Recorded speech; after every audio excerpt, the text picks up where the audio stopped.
Hey guys, welcome back to another Leak Code video. Today we're not going to be doing the daily because it was kind of a boring problem, I can't lie. Too many linked list problems recently. We need to get a regular, we need to get a search tree problem. To be honest, we need to get a binary tree problem or something. So instead, I'm going to be doing this other one, group anagram. This done this before, but this is pretty I haven't posted it. It's like their solution is pretty intuitive. So I think it would be a good thing for you to learn and have in your tool case. So let's read the question. Given an array of strings, group the anagrams together. You can return the answer in any order, right? And an anagram is a word or a phrase formed by rearranging the letters of a different word or phrase, typically using all the original letters exactly once. So, for example, here they have all this, right? And then bat doesn't have an anagram. These have anagram. These are anagrams of each other, and these are anagrams of each other. So, like, you might be thinking that you could somehow like uh go and count each letter of each one and then try to compare it or add it somewhere, but um that's already n squared, right? And we don't want that, right? So the the main takeaway from this is that you can, if you sort a string, then uh it would all be the same, right? So if you sort this, it would be like A and T for both of these. So that's the main takeaway. So we can use that fact to solve this question, right? So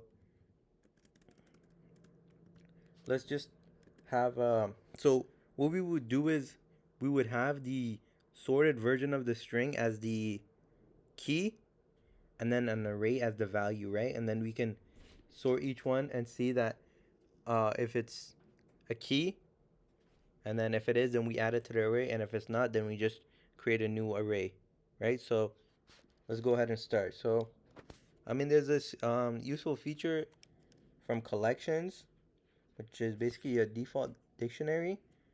So we'll just call that, right? So we'll call it uh anagrams. I usually don't like to type a lot, but I'll name it properly. Default default dict, and the type is gonna be a list, right? So now all we need to do is go through strings, right? So for to s, and strings, right? So as I said before, we're gonna sort it, right? So um I'll put like, what should we call this? Sorted s equals s, or sorted s, and then what is gonna return is an array, right? But we don't want an array. We want something that's immutable. I think we can do like a tuple or a string. Well, I'll try a string. I think before I did a tuple, but we'll see if a string works. And then we can just add it, right? So anagrams um at sorted s dot append. So this time we're not gonna append the sorted version, we're gonna append s. And then at the end we would just wait, let me just yeah, this should be good. And at the end we're just gonna return the anagrams, right? Anagrams dot values, right? So what this is gonna do is it's just gonna turn it into a array of all the values, not the keys, and all the values are arrays for us. So we'll just return basically this.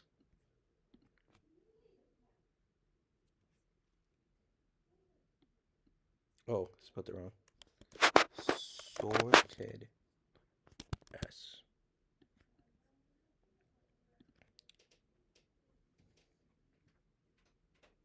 Okay, let's run it.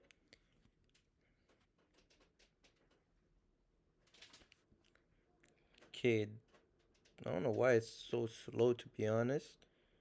We'll try a tuple. Maybe is it easier to convert from a this to a tuple than a string? Or should I say tuple?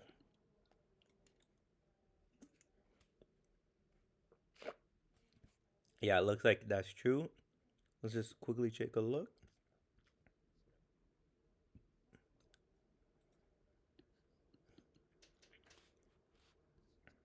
What is this guy doing? So he turns it into a list. Then he sorts this list. And then creates a variable key which just joins back into a string. Okay, so what does convert to? When is this even used? In the string to convert string. Oh, yeah, he never used it. Yeah, because I was gonna say this kind of crazy and slow, but it looks like he didn't use it yet. So he basically just did the same thing as us. All right. Well, anyway, make sure to like and subscribe, and then I might post a couple more videos tonight. So watch out for those. Bye.